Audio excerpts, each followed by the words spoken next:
Good afternoon, everyone. Welcome to our session. Thank you so much for joining the event today. We really appreciate everyone taking time out of their day to be here. I am joined by Irum Anjum. She is a technical recruiter at Shopify. She has 7+ years of experience in recruiting and mentoring professionals and anyone wanting to make a career change within the tech space. Today, she'll be discussing interviewing at Shopify and the recruitment and selection process. So we really want to make this session as interactive as possible. So if you have a question, but you're a little shy, maybe sharing your audio or video, you can always post your questions into the chat. On the right-hand side of your screen, there's a little tab at the top that says session. Make sure you click on that before you post your question in there. And if you are okay with sharing your audio and video, feel free to share, and you can actually discuss any of your questions one-on-one with our speaker today. So that's all from my end. I'll just come back near the end of the session and I'll just help close things out. Okay, everyone enjoy the session, and that's all. I can take over. Thank you, Sandra. I'm really glad to have everybody on the call. Of course, it's a very different way of, I guess, like interacting and meeting for events. One of the things that I was asked, I guess, when I was invited for the event was how I wanted it to be set out. And I've done a few of these now during the pandemic. And I like to keep it very interactive simply because I would rather answer things that you guys are generally interested in and get right into it rather than having a presentation for you. So I'm more than happy to kind of answer questions. I'm also reading the chat. So if you're not comfortable, I think you guys have the option to turn on your audio and video if I'm not too sure. You guys can do that. Or if you're just comfortable kind of asking me a question on chat, more than happy to do that as well. I don't know how to. Oh, okay. I think I just accepted someone. Oh, hi, Dilly. Is that I pronounced your name right? Okay, yeah. Perfect. I'm good. How are you? Good. I feel so like strange in a good way, because I saw a lot of like job posting on my browser every day. Like Shopify is looking for they're looking for someone. So I wasn't even sure that they're looking for like your company is looking for the technical people, or just for business. So oh my god, I don't know why I'm like I'm so nervous. No worries. Sorry, because it was so in a sudden. So my question is, I know you're specialized in UX designer. So are you specifically recruiting for UX designing area, or are you looking for some other areas as well? Yeah, like, so I mean, yeah, as you imagine, like these, especially with like the bigger the company's getting, we do have very siloed portfolios as recruiters. But that's not to say that we're not in contact with other recruiters. So like for me specifically, I do work with the design teams a lot. So that's UX, and I work more on the marketing side. So we have two types of UX, if that's like where your interest is. There's product UX, which primarily focuses on all of the products that we have within the Shopify admin. So if I don't know if you've ever started a Shopify store of yourself, for yourself, but if you go in and you see all of those categories and all the products that are actually built in the system, that's like things that like the product side of UX will work on. And then anything on the marketing side, which is kind of what I support, would be anything outside of the admin. So it's more like attraction for merchants, attraction for just the audience that the merchants are targeting, things like that, of that nature. And even things like on our website, right? So those are like the areas of UX that primarily I focus on. I did read up a little bit more just prior to coming to this event, just so I can kind of answer questions more related to development and software. I'm not the best person to answer it, but I can definitely tell you like the kinds of software we use, the process. It's pretty much the same process. So I can definitely answer to those questions. Got it. So I'm an SDET. I'm a QA tester. So I was wondering if you're looking for automation engineering and tests. Yeah, so those roles are actually almost always open. In general, like anything that falls under R&D. So like my biggest recommendations would be you go on, right, and you check. And the best thing about Shopify is that when we're trying to bring on anybody, we're not necessarily bringing on like people that have like specific set of skills, like in terms of like the technical like languages and stuff, unless it's already specified in the job itself. A lot of times we just want to bring on folks who are very confident in like the languages you are using, and then trying to see if you can even adapt to the languages that we're currently also bringing in-house. So things like that, of that nature. I don't know if you've gotten a chance to apply or ever speak to anybody at Shopify, but we also do a lot of bringing you on board and just having you speak to teams, and then letting the teams kind of give us feedback in terms of your conversation with them. So sometimes they'll come back and say, hey, I spoke with Dilly and I think that should be really good on, say, like the website, on the website of things, rather than maybe like the shop side of things. So we're able to kind of like take feedback in that sense and then start pivoting you to other teams. But it's about starting that initial conversation, right? And really like getting yourself out there. Yeah. So it's about like connecting. You can apply it like when you see an application, or you can reach out to specific recruiters or managers that work in those areas. So it's also about like doing a little bit of research on your end. Yeah. Sure. Oh, thank you so much. That's all. Yeah, no worries. And I like your company culture, so I'm definitely gonna check it out. Yeah. All right. Awesome. Thank you.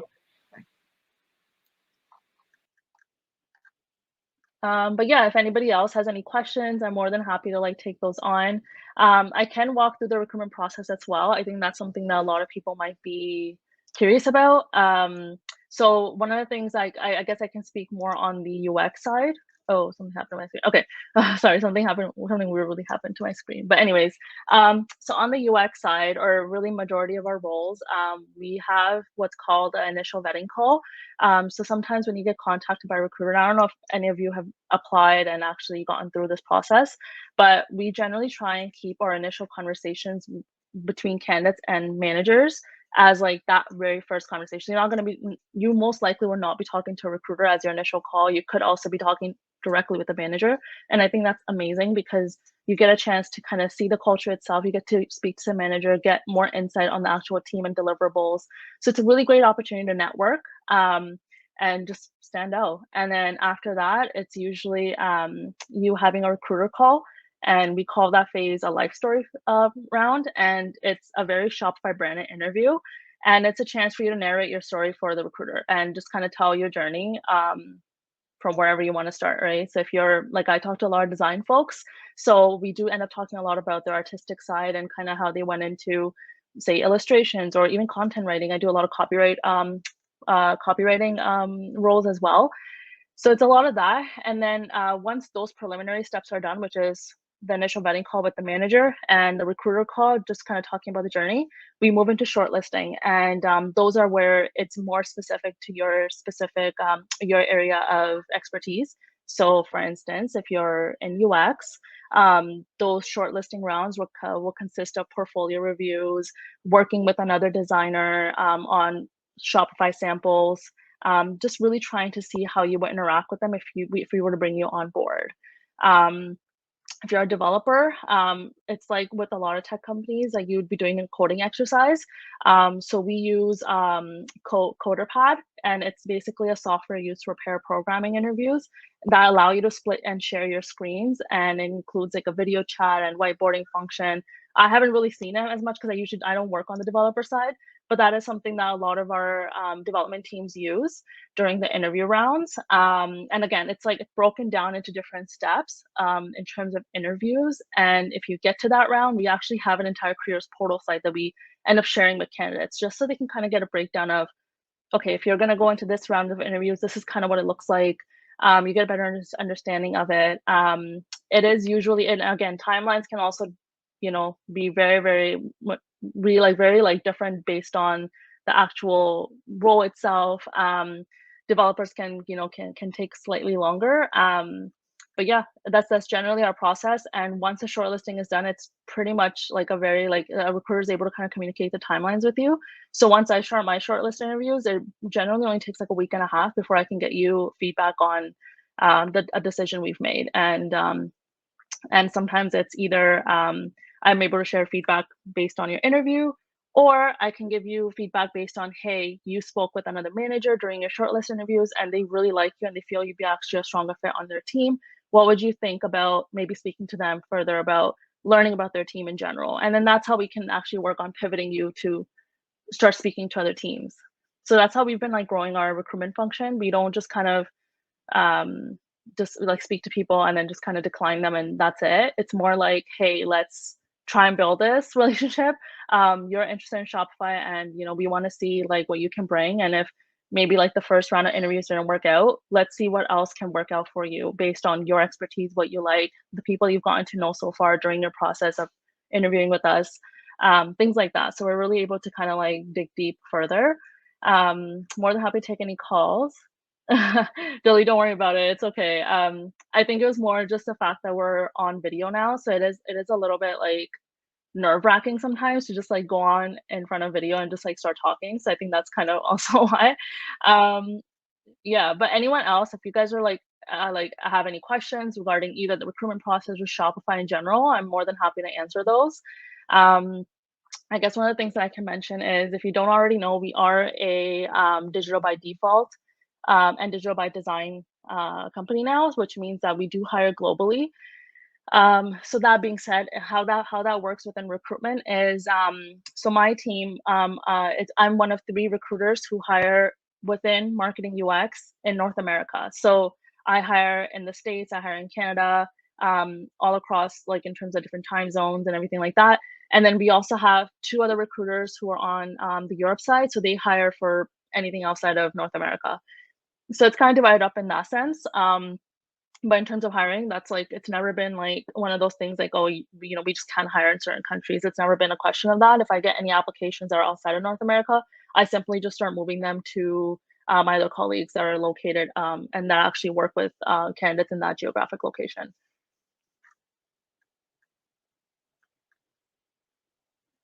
Okay, so someone is asking, is Shopify looking for sales development representatives? There's actually a lot of roles that we're looking for. I probably can't like think on the top of my head every single role that we are hiring for. I would honestly recommend that if you're attending the session and there's something that maybe you weren't able to ask during this call or anything like that, I'm more than happy to like have you just like you can always like send me a message on LinkedIn. I'm sure Sandra can maybe provide you with more information of how to reach out. And we can always like kind of connect after. I can do that as well. But I know we are always looking for. I'm just not sure about the sales development representatives because I would have to look at what team it is specifically, and I don't have too much knowledge in that area specifically. Consider for leadership roles. Okay, someone wrote, I would like to be considered for leadership roles in applied advanced analytics. Please share your contact details. So if you go into LinkedIn, let me just share my LinkedIn profile. I think it was shared in the itinerary for this event, but I don't mind. I'll just put it in the chat. And you can always just send me a message. I'll be honest, like, oh, there. Okay, so Sandra actually shared it. But yeah, so if you can just like send me a message there too and just let me know, hey, I was attending the virtual Canadian Tech job fair event and I'd want to learn more about this. Then we can kind of work together and look into it. And yeah, sometimes I'm a little bit late on the messages, but just bear with me. I'll be very appreciative if you have a little bit of patience so I can get back to you. I do end up getting a lot of messages on it. So it gets a little bit tough to kind of manage the messaging on LinkedIn versus like the messaging I get through emails. But yeah, any other questions regarding like the recruitment process, as well as Sandra also sent a careers page site for Shopify, which is amazing. So if you go in there, you can actually kind of take a look at like our kind of like the kinds of jobs we're hiring for. Now, again, one of the things that happened during the pandemic is that Shopify almost nearly probably like tripled, to be honest. We've grown a lot and we're still continuing to hire quite a bit. So this is a great opportunity for you to kind of go in and see which area you'd want to potentially look into, but also like learn about Shopify itself, right? There's a lot of benefit that Shopify has been able to provide people, especially small businesses, and in a time like COVID. So things like that, we really like look at entrepreneurs, look for entrepreneurs in our organization because that's also what we support. So having that kind of mindset is really important as well. And at the end of the day, just having passion, right? Like I always say, like we do hire, and like I've been a recruiter for a long time, and one of the greatest things I like about Shopify is that we really look for the passion in every single person we hire for. Passion, curiosity, like that's what piques our interest when we are bringing anybody on board. And those are the things that we actually speak about really heavily. Like it's the soft skills of a individual. You can have all the technical hard skills, but if you are hard to work with in terms of, or if you just don't have a lot of passion for what you're doing, then it's going to be really hard for us to bring you on board. So these are things that we actually heavily look for. When we're even like just having like kind of like discussions around applicants and candidates that we're looking at for specific roles. Is there any other questions that I think I pretty much touched on everything within recruitment and hiring and Shopify that I could think of on the top of my head.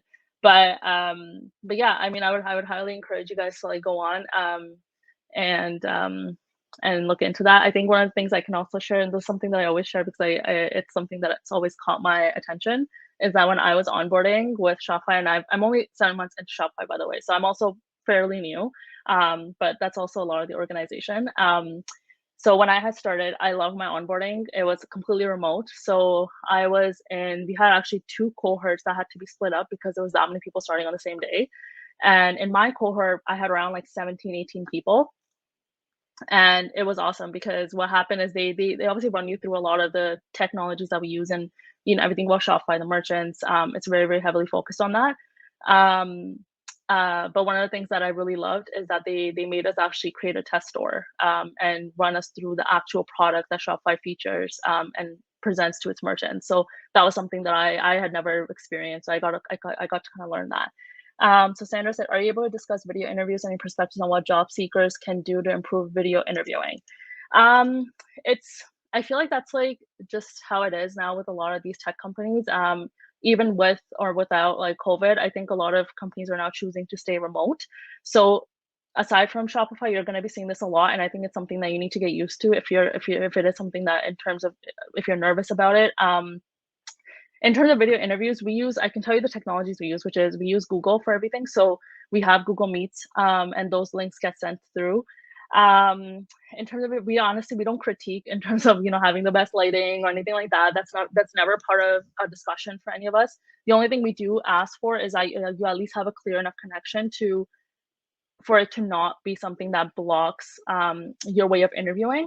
I think that when obviously something like that happens, like especially as an applicant, when you're interviewing, you get really nervous. And so we on the side of being the interviewer, we actually already know that. So we always say just make sure you test that beforehand so you don't have that trouble. So that's the least of your worries, right? We truly want you to focus on your craft in terms of what you're actually interviewing for.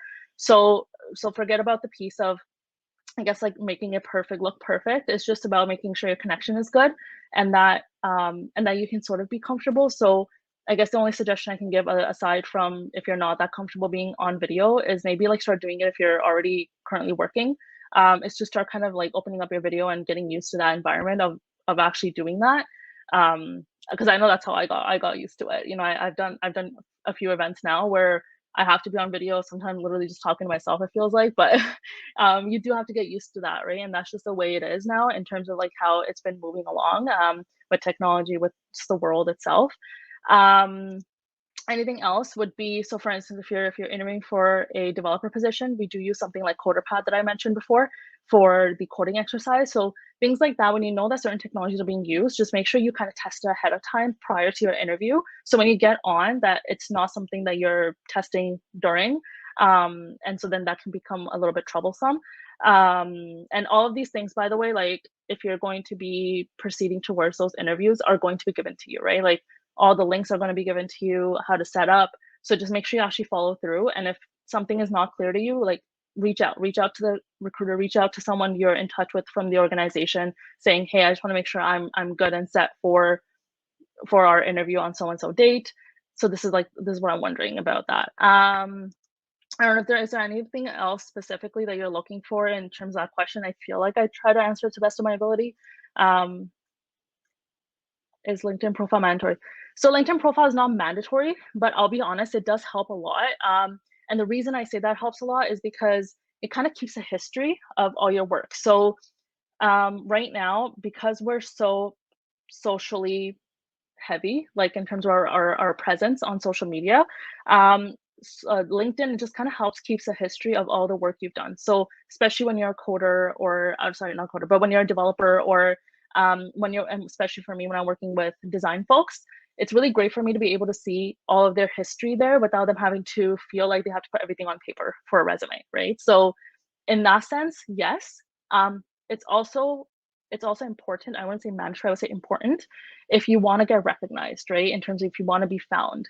A lot of our like people that reach out to us, we do a lot of sourcing. So I would say majority of our senior roles, we do post them.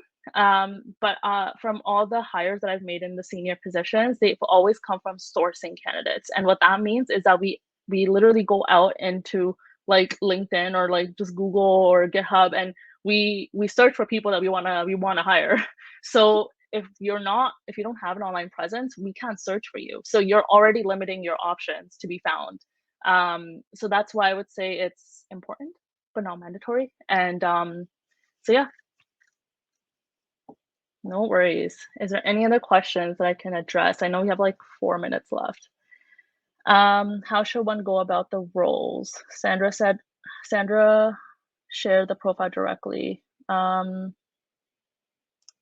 Okay, let me try and open it up. Okay, so one of the things that I would look at, so I know like Pranav shared a senior data science manager position.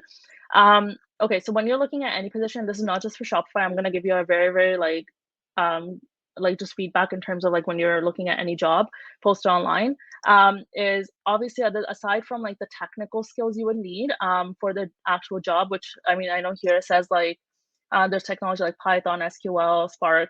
As long as you have like the ability to actually work within those technology frameworks, great. The thing to up it, other than just like submitting your profile or submitting your application for that job posting, is to go into something like LinkedIn, right? LinkedIn is a great source to kind of find Shopify folks or people, anybody that like even other companies that you're looking at, right? And what you want to do is you want to try and find people that work within that specific group. So if you're looking for data science and you're looking, maybe even search up someone who already works in that job, right? Look at what they went through in terms of look at what their journey is, what their experience looks like. Maybe shoot them a message, learn more about the job itself. You're not always going to hear back. I'll be very honest with you. And the reason for that is there's a lot of messages that come in on a daily basis, and it's really hard to kind of keep up with it. So just be patient there and just do your best of like trying to reach out and putting in all the efforts that you can. So do that. And then what else you can do, like that just kind of helps you like figure out, okay, am I on the right track?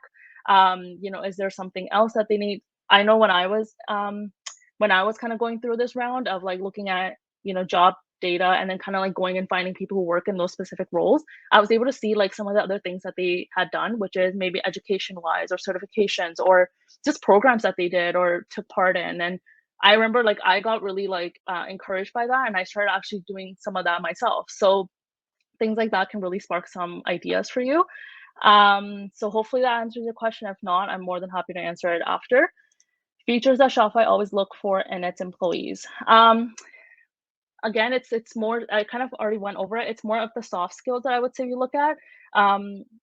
We have a really infamous tagline, which I don't know if I should go over because it's not the most appropriate when you start. But anyways, we always look for the soft skills, and we look for curiosity and passion as like the number one thing in anybody that we hire for. And so that means you come in and also one of the things that we actually always said, I remember in onboarding, this was said like so well, and they said that we're not the ones that go in and say we want to hire the smartest person in the room, because we want to hire people who are just genuinely like, no, we will get stuff done, but we have a curiosity to learn, to grow, and to improve. So if you're coming in saying that, hey, like there's the technology we're using, and you have that, great, you get in Shopify, and then as you're kind of going along, you have the passion and drive to be like, I want to pick up on another language, on another framework, or I want to try and pivot to another team and grow myself in that aspect. That's the kind of people that we want to bring on, the people that are genuinely just really, really like crafty and creative in that sense. Okay, so I think we're almost done here. I'm heading on to the next session just to make sure. Okay, so we can go over a little bit. But yeah, so if I have any more questions coming in, I'd be more than happy to take those in. Not sure if this was already gone over because I joined late. How does the interview process for internships differ from full-time roles? Okay, so actually internships I'm not too sure about, but I know I have worked with a few organizations now that have new hires coming out, so like graduates and alumni. So I have been able to kind of pivot them towards our internship. So internship is completely like a whole different ballgame in terms of how they get recruited. So I was able to share a link then, and I would have to go and find one. So if you want to connect with me after the session, I can actually go and probably find that link for you, or just a new link that they have. And as far as I'm aware, I think they have like dates that they have lined up for when internships start. So the last one was the data science one that I was actually able to get a few of the new grads into, that I was at another event for. So essentially you just kind of have to like send in your application, and they have their own process. So once they contact you, they actually walk you through it, and they have like their own sites and links built in. Oh, okay, someone just sent it. Perfect. So they have a internships link there. Yeah, I don't work with interns personally, but we can always like work through actually setting that up.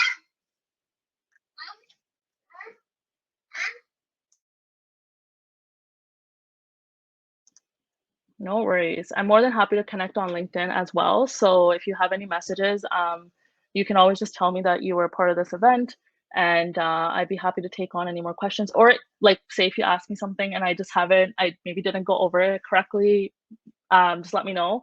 I'm literally, it's definitely really different when you're on screen and there's just a message you're reading rather than a person like kind of, saying it to you. So it's a little bit different that way.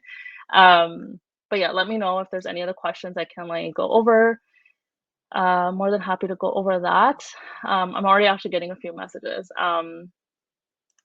but I will read those after this call. Right now I want to kind of stay focused on this chat, so I'm not like getting too distracted. But yeah, let me see if I can mention anything else. Yeah, our onboarding is usually like, so we do have cohort onboarding dates. So because we're a remote first company now, what used to be obviously in person, everything is now remote. So you have like specific dates you can start in, and the onboarding process is amazing because you kind of get to start with like everybody that's starting on that day. So I remember in my cohort session, I had developers, I had designers, I had other recruiters. It was just like a mix, like everything was like a whole mix. And then as you kind of go through your onboarding, as like the weeks go on, you start getting siloed into your specific groups. So I believe by like the second week, I was in like my own group, and then it got even more siloed by like the third week, and I was actually in my own team specifically within recruitment.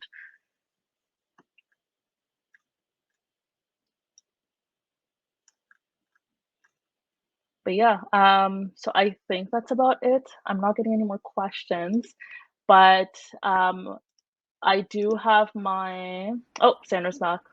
Yeah, I was just going to actually add, just as we close out here, if you're able to maybe just put a couple more links in just with your LinkedIn or any other way that our viewers are able to contact you.